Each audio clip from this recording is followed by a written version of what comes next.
السلام علیکم ورحمۃ اللہ وبرکاتہ۔ آج انشاءاللہ ہم لیک المکتوم سیریز جو ہم نے شروع کی ہے اس کا ہم چھٹا سیشن پارٹ 6 کرنے جا رہے ہیں۔ اللہ تعالیٰ ہمیں نبی کریم صلی اللہ علیہ وسلم کی سیرت پر عمل کرنے کی توفیق عطا فرمائے۔ اللہم صلی علی محمد وعلی آل محمد کما صلیت علی ابراہیم وعلی آل ابراہیم انک حمید مجید۔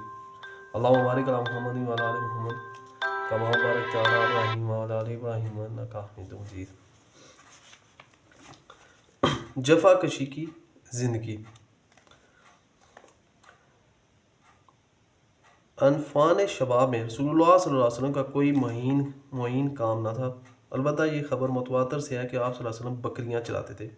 آپ صلی اللہ علیہ وسلم نے بنی سعد کی بکریاں چرائیں اور مکہ میں بھی اہل مکہ کی بکریاں چند قرات کے عوض چراتے رہے۔ 25 سال کی عمر ہوئی تو حضرت خدیجہ رضی اللہ عنہا کا مال لے کر تجارت کریے ملک شام تشریف لے گئے۔ ابن اسحاق کا بیان ہے کہ خدیجہ بنت خویلد کی معزز مالدار اور تاجر خاتون تھی، لوگوں کو اپنا مال تجارت کے لیے دیتی تھی اور مزاربت کے اصول پر ایک حصہ طے کر لیتی تھی۔ پورا قبیلہ قریش ہی تاجر پیشہ تھا۔ جب انہیں رسول اللہ صلی اللہ علیہ وسلم کی راست گوئی، امانت اور مکارم اخلاق کا علم ہوا تو انہوں نے ایک پیغام کے ذریعے پیشکش کی کہ آپ ان کا مال لے کر تجارت کے لیے ان کے غلام میسرہ کے ساتھ ملک شام تشریف لے جائیں، وہ دوسرے تاجروں کو جو کچھ دیتی تھی اس سے بہتر اجرت آپ کو دیں گی۔ آپ صلی اللہ علیہ وسلم نے یہ پیشکش قبول کر لی اور ان کا مال لے کر ان کے غلام میسرہ کے ساتھ ملک شام تشریف لے گئے۔ حضرت خدیجہ رضی اللہ عنہا سے شادی۔ جب آپ مکہ واپس تشریف لائے تو حضرت خدیجہ رضی اللہ عنہا نے اپنے مال میں ایسی امانت و برکت دیکھی جو اس سے پہلے کبھی نہ دیکھی تھی، اور ایک دن ان کے غلام میسرہ نے آپ صلی اللہ علیہ وسلم کے شیریں اخلاق، بلند پایہ کردار، موضوع انداز فکر، راست گوئی اور امانت دارانہ طور طریق کے متعلق اپنے مشاہدات بیان کیے تو حضرت خدیجہ رضی اللہ عنہا کو اپنا گم گشتہ گور مطلوب اور دستیاب ہو گیا۔ اس سے پہلے بڑے بڑے سردار اور رئیس ان سے شادی کے خواہاں تھے، لیکن انہوں نے کسی کا پیغام منظور نہ کیا تھا۔ اب انہوں نے اپنے دل کی بات اپنی سہیلی نفیسہ بنت منبع سے کہی اور نفیسہ نے جا کر نبی کریم صلی اللہ علیہ وسلم سے گفت شنید کی۔ آپ صلی اللہ علیہ وسلم راضی ہو گئے اور اپنے چچاؤں سے اس معاملے میں بات کی۔ انہوں نے حضرت خدیجہ رضی اللہ عنہا کے چچا سے بات کی اور شادی کا پیغام دیا۔ اس کے بعد شادی ہوگی۔ نکاح میں بنی ہاشم اور رسائے مضر شریک ہوئے۔ یہ ملک شام سے واپسی کے 2 مہینے بعد کی بات ہے۔ آپ صلی اللہ علیہ وسلم نے مہر میں 20 اونٹ دیے۔ اس وقت حضرت خدیجہ رضی اللہ عنہا کی عمر 40 سال تھی، وہ نسب و دولت اور سوجھ بوجھ کے لحاظ سے اپنی قوم کی سب سے معزز اور افضل خاتون تھی۔ یہ پہلی خاتون تھی جن سے رسول اللہ صلی اللہ علیہ وسلم نے شادی کی اور ان کی وفات تک کسی دوسری خاتون سے شادی نہیں کی۔ ابراہیم کے علاوہ رسول اللہ صلی اللہ علیہ وسلم کی بقیہ تمام اولاد انہی کے بطن سے تھی۔ سب سے پہلے قاسم پیدا ہوئے، انہی کے نام پر آپ صلی اللہ علیہ وسلم کی کنیت ابو القاسم پڑی۔ پھر زینب رضی اللہ عنہا، رقیہ رضی اللہ عنہا، ام کلثوم رضی اللہ عنہا، فاطمہ رضی اللہ عنہا اور عبداللہ پیدا ہوئے۔ عبداللہ کا لقب طیب اور طاہر تھا۔ آپ صلی اللہ علیہ وسلم کے سب بچے بچپن ہی میں انتقال کر گئے، البتہ بچیوں میں سے ہر ایک نے اسلام کا زمانہ پایا، مسلمان ہوئیں اور ہجرت کے شرف سے مشرف ہوئیں، لیکن حضرت فاطمہ رضی اللہ عنہا کے سوا باقی سب کا انتقال ہو گیا۔ آپ کی زندگی ہی میں ہو گیا اور حضرت فاطمہ رضی اللہ عنہا کی وفات آپ کی رولت کے 6 ماہ بعد ہوئی۔ کعبے کی تعمیر اور حجر اسود کے تنازع کا فیصلہ۔ آپ صلی اللہ علیہ وسلم کی عمر 35 سال تھا کہ قریش نے نئے سرے سے خانہ کعبہ کی تعمیر شروع کی۔ وجہ یہ تھی کہ کعبہ صرف قد سے کچھ اونچی 4 دیواری کی شکل میں تھا۔ حضرت اسماعیل علیہ السلام کے زمانے ہی سے اس کی بلندی 9 ہاتھ تھی اور اس پر چھت نہ تھی۔ اس کیفیت کا فائدہ اٹھاتے ہوئے کچھ چوروں نے اس کے اندر رکھا ہوا خزانہ چرا لیا۔ اس کے علاوہ اس کی تعمیر پر ایک طویل زمانہ گزر چکا تھا۔ عمارت خشکی کا شکار ہو چکی تھی اور دیواریں پھٹ گئی تھی۔ ادھر اسی سال ایک زوردار سیلاب آیا جس کے بہاؤ کا رخ خانہ کعبہ کی طرف تھا۔ اس کے نتیجے میں خانہ کعبہ کسی بھی لمحے ڈھہ سکتا تھا، اس لیے قریش مجبور ہو گئے کہ اس مرتبے و مقام پر قرار رکھنے کے لیے اسے اثر نو تعمیر کیا جائے۔ اس مرحلے پر قریش نے یہ متفقہ فیصلہ کیا کہ خانہ کعبہ کی تعمیر میں صرف حلال رقم ہی استعمال کریں گے، اس میں رنڈی کی اجرت، سود کی دولت اور کسی کا ناحق لیا وہ مال استعمال نہیں ہونے دیں گے۔ نئی تعمیر کے لیے پرانی عمارت کو ڈھانا ضروری تھا، لیکن کسی کو ڈھانے کی جرأت نہیں ہوتی تھی۔ بالآخر ولید بن مغیرہ مخزومی نے ابتدا کی۔ جب لوگوں نے دیکھا اس پر کوئی آفت نہیں ٹوٹی تو باقی لوگوں نے بھی ڈھانا شروع کیا اور جب قواعد ابراہیم تک ڈھا چکے تو تعمیر کا آغاز کیا۔ تعمیر کے لیے الگ الگ ہر قبیلے کا حصہ مقرر تھا، ہر قبیلے نے علیحدہ علیحدہ پتھر کے ڈھیر لگا رکھے تھے۔ تعمیر شروع ہوئی۔ باقوم نامی ایک رومی معمار نگراں تھا۔ جب عمارت حجر اسود تک بلند پہنچ چکی تو یہ جھگڑا اٹھ کھڑا ہوا کہ حجر اسود کو اس کی جگہ رکھنے کا شرف و امتیاز کسے حاصل ہو۔ یہ جھگڑا 4-5 روز تک جاری رہا اور رفتہ رفتہ اس قدر شدت اختیار کر گیا کہ معلوم ہوتا تھا کہ سرزمین حرم میں سخت خون خرابہ ہو جائے گا۔ لیکن ابو امیہ مخزومی نے یہ کہہ کر فیصلے کی ایک صورت پیدا کر دی کہ مسجد حرام کے دروازے سے دوسرے دن جو سب سے پہلے داخل ہو اسے اپنے جھگڑے کا حکم مان لیں۔ لوگوں نے یہ تجویز منظور کر لی اور اللہ کی مشیت کہ اس کے بعد سب سے پہلے رسول اللہ صلی اللہ علیہ وسلم تشریف لائے۔ لوگوں نے آپ صلی اللہ علیہ وسلم کو دیکھا تو چیخ پڑے کہ حاذا الامین الرضیہ، حاذا محمد صلی اللہ علیہ وسلم، یہ امین ہے، ہم ان سے راضی ہیں، یہ محمد صلی اللہ علیہ وسلم ہے۔ پھر جب آپ ان کے قریب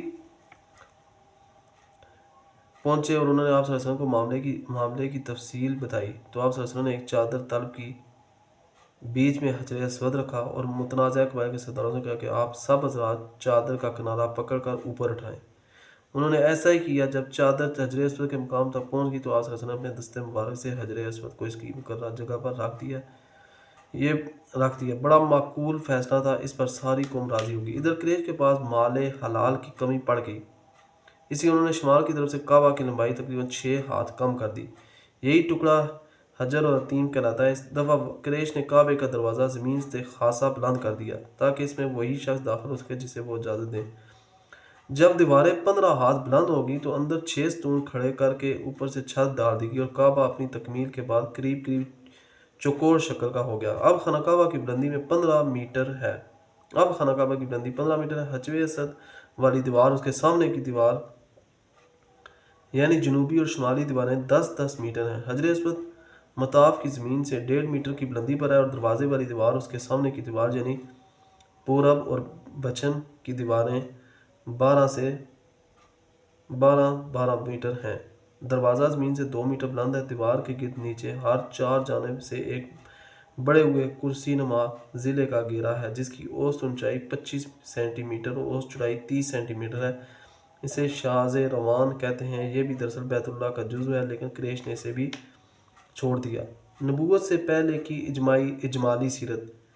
نبی کریم صلی اللہ علیہ وسلم کا وجود ان تمام خوبیوں اور کمالات کا جامعہ تھا جو متفرق طور پر لوگوں کے مختلف طبقات میں پائے جاتے تھے۔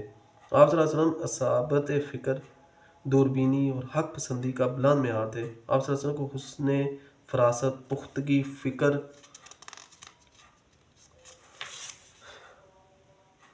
اور وسیلہ مقصد کی درستگی سے حظ وافر عطا ہوا تھا۔ آپ صلی اللہ علیہ وسلم اپنی طویل خاموشی سے مسلسل غور و خوض، دائمی تفکر اور حق کی کرید میں مدد لیتے تھے۔ آپ صلی اللہ علیہ وسلم نے اپنی شاداب عقل اور روشن فطرت سے زندگی کے صحیفے، لوگوں کے معاملات اور جماعتوں کے احوال کا مطالعہ کیا اور جن خرافات میں یہ سب لت پت تھیں ان سے سخت بیزاری محسوس کی۔ چنانچہ آپ صلی اللہ علیہ وسلم نے ان سب سے دامن کش رہتے ہوئے پوری بصیرت کے ساتھ لوگوں کے درمیان زندگی کا سفر طے کیا، یعنی لوگوں کا جو کام اچھا ہوتا اس میں شرکت فرماتے ورنہ اپنی مقررہ تنہائی کی طرف پلٹ جاتے۔ چنانچہ آپ صلی اللہ علیہ وسلم نے شراب کو کبھی منہ نہ لگایا، آستانوں کا ذبیحہ نہ کھایا اور بتوں کے لیے منانے جانے والے تہوار اور میلوں ٹھیلوں میں کبھی شرکت نہ کی۔ آپ صلی اللہ علیہ وسلم کو شروع ہی سے ان باطل معبودوں سے اتنی نفرت تھی کہ ان سے بڑھ کر آپ کی نظر میں کوئی چیز مبغوض نہ تھی، حتیٰ کہ لات و عزیٰ کی قسم سننا بھی آپ کو گوارا نہ تھا۔ اس میں شبہ نہیں کہ تقدیر نے آپ پر حفاظت کا سایہ ڈال رکھا تھا۔ چنانچہ جب بعض دنیاوی طموحات کے حصول کے لیے نفس کے جذبات متحرک ہوئے یا بعض ناپسندیدہ رسم و رواج کی پیروی پر طبیعت آمادہ ہوئی تو عنایت ربانی اور دخیل ہو کر رکاوٹ بن گئی۔ ابن اسیر کی ایک روایت میں ہے کہ رسول اللہ صلی اللہ علیہ وسلم نے فرمایا، اہل جاہلیت جو کام کرتے تھے مجھے 2 دفعہ کے علاوہ کبھی ان کا خیال نہیں گزرا، لیکن ان دونوں میں سے بھی ہر دفعہ اللہ تعالیٰ نے میرے اور اس کام کے درمیان رکاوٹ ڈال دی۔ اس کے بعد پھر کبھی مجھے اس کا خیال نہ گزرا یہاں تک کہ اللہ نے مجھے اپنی پیغمبری سے مشرف فرما دیا۔ ہوا یہ کہ جو لڑکا بلائی مکہ میں میرے ساتھ بکریاں چرایا کرتا تھا، اس سے ایک رات میں نے کہا، کیوں نہ تم میری بکریاں دیکھو، میں مکہ جا کر دوسرے جوانوں کی طرح وہاں کی شبانہ قصہ گوئی کی محفل میں شرکت کر لوں۔ اس نے کہا ٹھیک ہے۔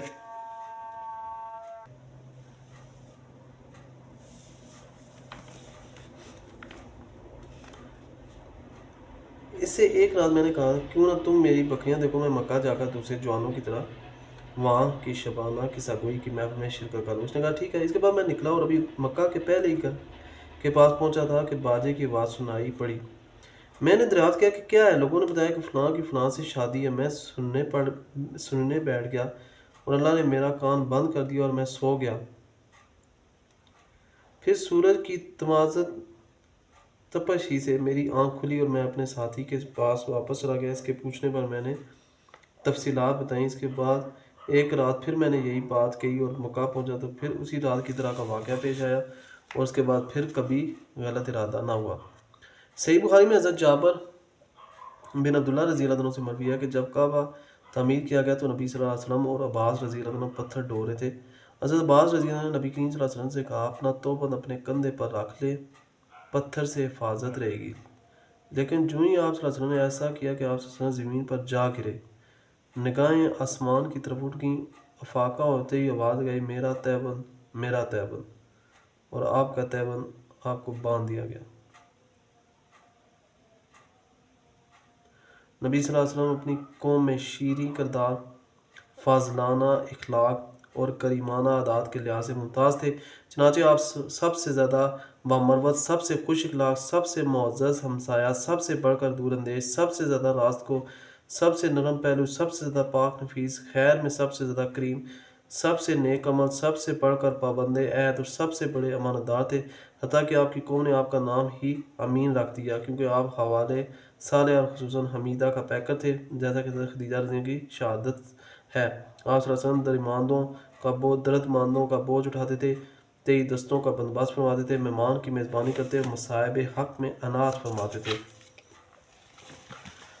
نبوت رسالت کی چھاؤں میں غار حرا کے اندر رسول اللہ صلی اللہ علیہ وسلم کی عمر شریف جب 40 برس کے قریب ہو چکی اور اس دوران آپ صلی اللہ علیہ وسلم کے اب تک کے تعاملات نے قوم سے آپ صلی اللہ علیہ وسلم کا ذہنی اور فکری فاصلہ بہت وسیع کر دیا۔ آپ صلی اللہ علیہ وسلم کو تنہائی محبوب ہوگی، چنانچہ آپ صلی اللہ علیہ وسلم ستو اور پانی لے کر مکہ سے کوئی 2 میل دور کوہ حرا کے ایک غار میں جا رہے تھے۔ یہ ایک مختصر سا غار ہے جس کا طول 4 گز اور عرض پونے 2 گز ہے۔ یہ نیچے کی جانب گہرا نہیں ہے بلکہ ایک مختصر راستے کے بازو میں اوپر کی چٹانوں کے باہم ملنے سے ایک کوتل کی شکل اختیار کیے ہوئے ہے۔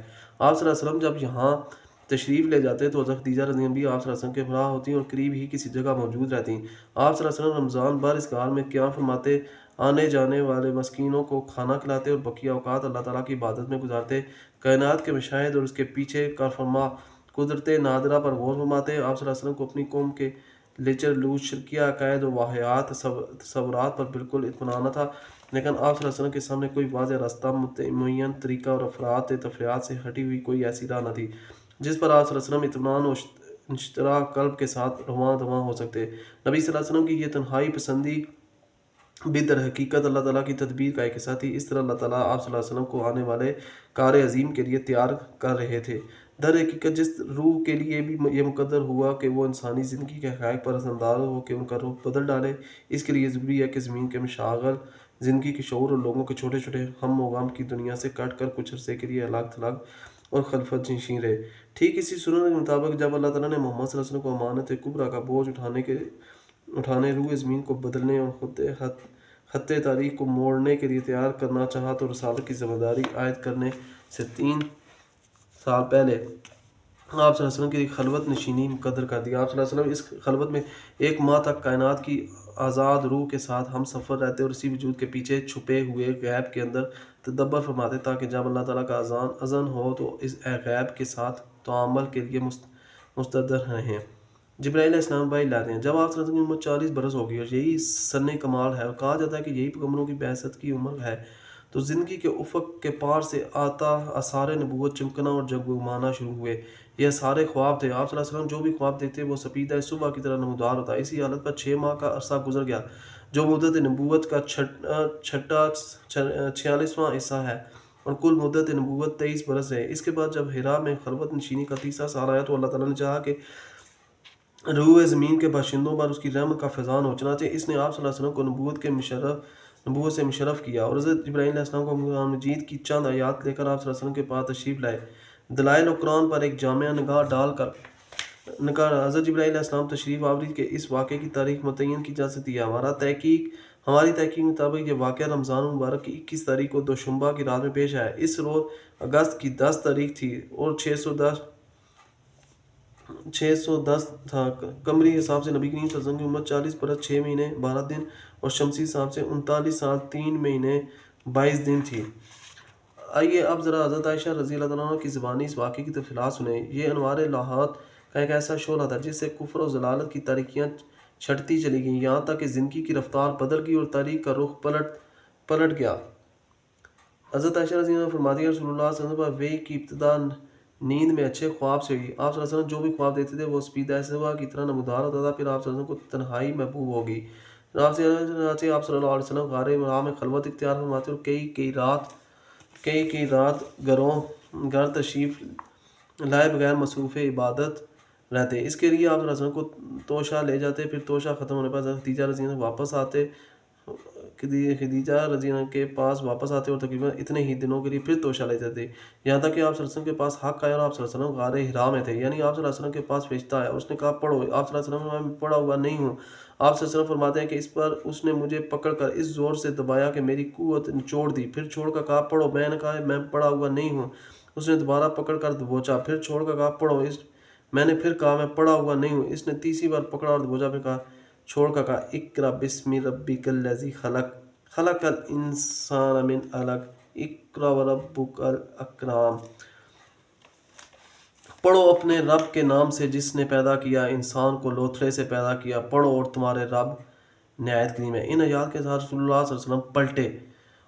آپ صلی اللہ علیہ وسلم کا دل دھک دھک کر رہا تھا۔ خدیجہ رضی اللہ بلتے خلد کے پاس تشریف لائے، فرمایا مجھے چادر اڑا دو، مجھے چادر اڑا دو۔ انہوں نے آپ صلی اللہ علیہ وسلم کو چادر اڑا دی، یہاں تک کہ خوف جاتا رہا۔ اس کے بعد آپ صلی اللہ علیہ وآلہ وسلم نے حضرت خدیجہ رضی اللہ عنہ کو واقعی اطلاع دیتے ہوئے فرمایا یہ مجھے کیا ہو گیا، مجھے تو اپنی جان کا ڈر لگتا ہے۔ حضرت خدیجہ رضی اللہ عنہ کہا قطعاً نہیں، بخدا آپ صلی اللہ علیہ وسلم کو اللہ تعالیٰ رسوا نہ کرے گا۔ آپ صلی اللہ علیہ وسلم صلح رحمی کرتے ہیں، درد مندوں کا بوجھ اٹھاتے ہیں، تئی دستوں کا بندوبست کرتے ہیں، مہمان کی میزبانی کرتے ہیں، حق کے مصائب پر عنایت کرتے ہیں۔ اس کے بعد خدیجہ رضی اللہ عنہ آپ صلی اللہ علیہ وسلم کو اپنے چچیرے بھائی ورقہ بن نوفل بن اسد بن عبد العزیٰ کے پاس لے گئیں۔ تو ورقہ دور جاہلیت میں عیسائی ہو گئے تھے اور عبرانی میں لکھنا جانتے تھے، چنانچہ عبرانی زبان میں حسب توفیق الہی انجیل لکھتے تھے۔ اس وقت بوڑھے اور نابینا ہو چکے تھے۔ ان سے حضرت خدیجہ رضی اللہ عنہ نے کہا بھائی جان آپ اپنے بھتیجے کی بات سنیں۔ ورقہ نے کہا بھتیجے تم کیا دیکھتے ہو؟ رسول اللہ صلی اللہ علیہ وسلم نے جو کچھ دیکھا تھا بیان فرمایا۔ اس پر ورقہ نے آپ صلی اللہ علیہ وسلم سے کہا یہ تو وہی ناموس ہے جسے اللہ نے موسیٰ علیہ السلام پر نازل کیا تھا، کاش میں اس وقت توانا ہوتا، کاش میں اس وقت زندہ ہوتا جب آپ صلی اللہ علیہ وسلم کی قوم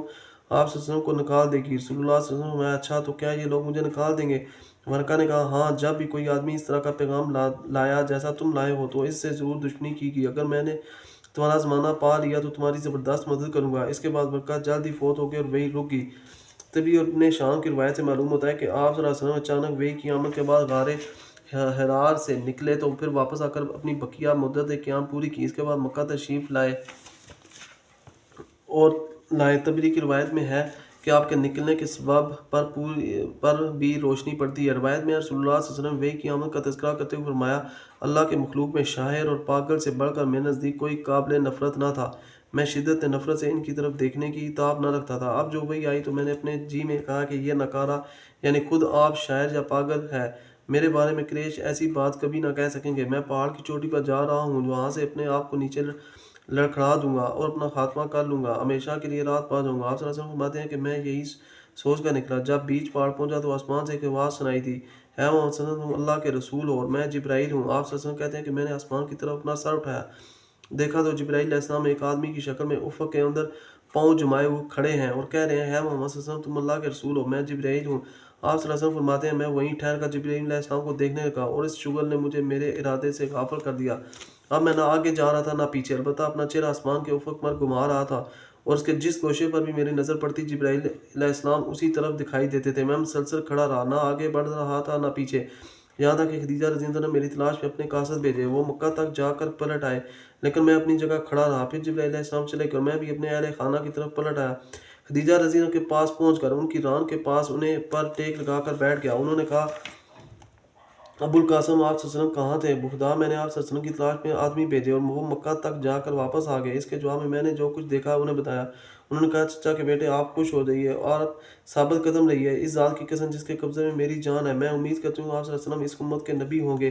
اس کے بعد وہ ورقہ بن نوفل کے پاس گئیں، انہیں ماجرا سنایا۔ انہوں نے کہا قدوس قدوس اس ذات کی قسم جس کے ہاتھ میں ورقہ کی جان ہے، ان کے پاس وہی ناموس اکبر آیا ہے جو موسیٰ علیہ السلام کے پاس آیا کرتا تھا، یہ اس امت کے نبی ہیں، ان سے کہو ثابت قدم رہے۔ اس کے بعد خدیجہ رضی اللہ عنہا نے واپس آ کر آپ صلی اللہ علیہ وسلم کو ورقہ کی بات بتائی۔ پھر جب رسول اللہ صلی اللہ علیہ وسلم نے ہیرا میں اپنا قیام پورا کر لیا اور مکہ تشریف لائے تو آپ صلی اللہ علیہ وسلم نے ورقہ سے ملاقات کی اور آپ صلی اللہ علیہ وسلم کی زبانی تفصیلات سن کر کہا اس ذات کی قسم جس کے ہاتھ میں میری جان ہے، آپ صلی اللہ علیہ وسلم اس امت کے نبی ہیں، آپ صلی اللہ علیہ وسلم کے پاس وہی ناموس اکبر آیا جو موسیٰ علیہ السلام کے پاس آیا تھا، وہی کی بندش یہی رہی یہ بات کہ وہی کتنے دنوں تک بند رہی۔ تو اس سلسلے میں ابن سعد نے ابن عباس رضی اللہ عنہ سے ایک روایت نقل کی ہے جس کا مفہوم یہ ہے کہ یہ بندش چند دنوں کے لیے تھی۔ سارے پہلوؤں پر نظر ڈالنے کے بعد یہی بات راجع بلکہ یقینی معلوم ہوتی ہے اور یہ مشہور ہے وہی کی بندش 3 سال یا 2.5 سال تک رہی تو یہ قطعاً صحیح نہیں ہے، البتہ یہاں دلال پر بحث کی گنجائش نہیں۔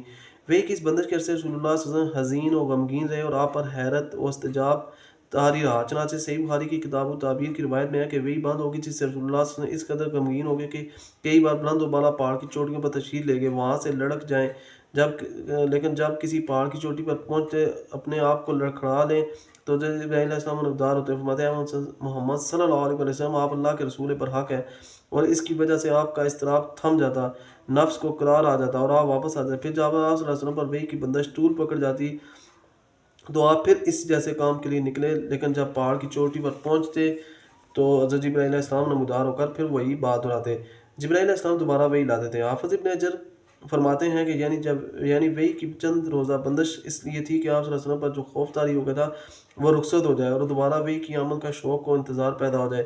چنانچہ جب حیرت کے سائے سکڑ گئے، حقیقت کے نقوش پختہ ہو گئے، نبی صلی اللہ علیہ وسلم کو یقینی طور پر معلوم ہو گیا کہ آپ صلی اللہ علیہ وسلم خدائے بزرگ و برتر کے نبی ہو چکے ہیں، اور آپ صلی اللہ علیہ وسلم کے پاس جو شخص آیا تھا وہ وحی کا سفیر تھا اور آسمانی خبر کا ناقل تھا۔ اس طرح وحی کے لیے آپ صلی اللہ علیہ وسلم کا شوق انتظار اس بات کا ضامن ہو گیا کہ آئندہ وحی کی آمد پر آپ صلی اللہ علیہ وسلم ثابت قدم رہیں گے، اس بوجھ کو اٹھا لیں گے۔ تو حضرت جبرائیل علیہ السلام دوبارہ تشریف لائے۔ صحیح بخاری میں حضرت جابر بن عبداللہ رضی اللہ عنہ سے مروی ہے کہ انہوں نے رسول اللہ صلی اللہ علیہ وسلم کی زبانی بندش وحی کا واقعہ سنا۔ آپ صلی اللہ علیہ وسلم فرما رہے تھے میں چلا جا رہا تھا کہ مجھے اچانک آسمان سے ایک آواز سنائی دی، میں نے آسمان کی طرف نگاہ اٹھائی تو کہا کیا دیکھتا ہوں کہ وہی فرشتہ جو میرے پاس ہیرا میں آیا تھا آسمان و زمین کے درمیان ایک کرسی پر بیٹھا ہے۔ میں اس سے خوفزدہ ہو کر زمین کی طرف جا جھکا، پھر میں نے اپنے اہل خانہ کے پاس آ کر کہا مجھے چادر اڑا دو، مجھے چادر اڑا دو۔ انہوں نے مجھے چادر اڑا دی۔ اس کے بعد اللہ تعالیٰ نے فرمایا یا ایھا المدثر آگے کمری تک نازل فرمائی، پھر نزول وحی میں گرمی آ گئی اور وہ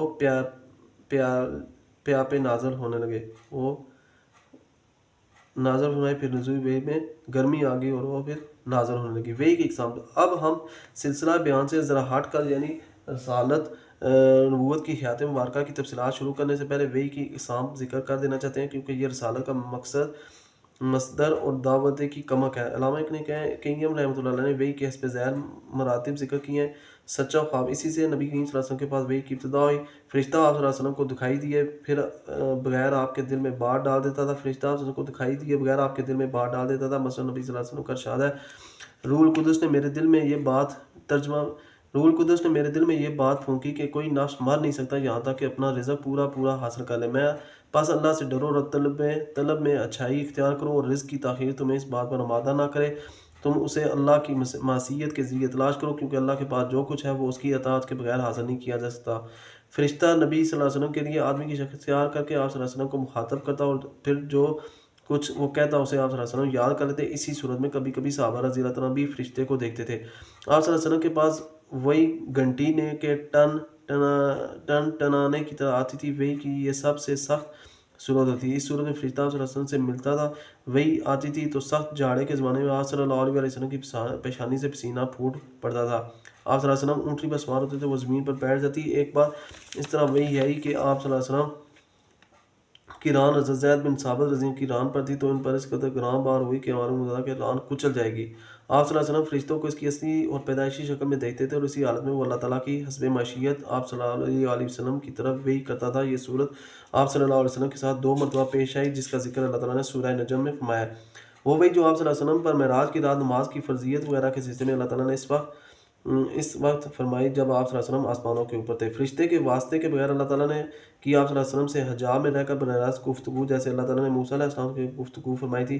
وہی کہ یہ صورت موسیٰ علیہ السلام کے لیے نص قرآنی سے قطعی طور پر ثابت ہے، لیکن نبی صلی اللہ علیہ وسلم کے لیے اس کا ثبوت کرانے کی بجائے معراج کی حدیث میں ہے۔ بعض لوگوں نے ایک 8ویں شکل کا بھی اضافہ کیا، یعنی اللہ تعالیٰ کے روبرو بغیر حجاب کے گفتگو کرے، لیکن یہ ایسی صورت ہے جس کے بارے میں سلف سے لے کر خلف تک اختلاف چلا ہے۔ تو یہ ہمارا الحمدللہ سیشن 6 بھی کمپلیٹ ہو گیا۔ اللہ تعالیٰ ہمیں نبی کریم صلی اللہ علیہ وسلم کی تعلیمات پر عمل کرنے کی توفیق عطا فرمائے۔ نماز کا ٹائم ہو گیا بعد جماعت کا، تو انشاءاللہ نماز پڑھیں گے، انشاءاللہ اس کے بعد ہم 7واں سیشن کمپلیٹ کریں گے۔ اللہ تعالیٰ ہمیں عمل کی توفیق عطا فرمائے، اس میں کوئی جو غلطی کوتاہی ہوگی اللہ تعالیٰ معاف فرمائے۔ السلام علیکم ورحمۃ اللہ وبرکاتہ۔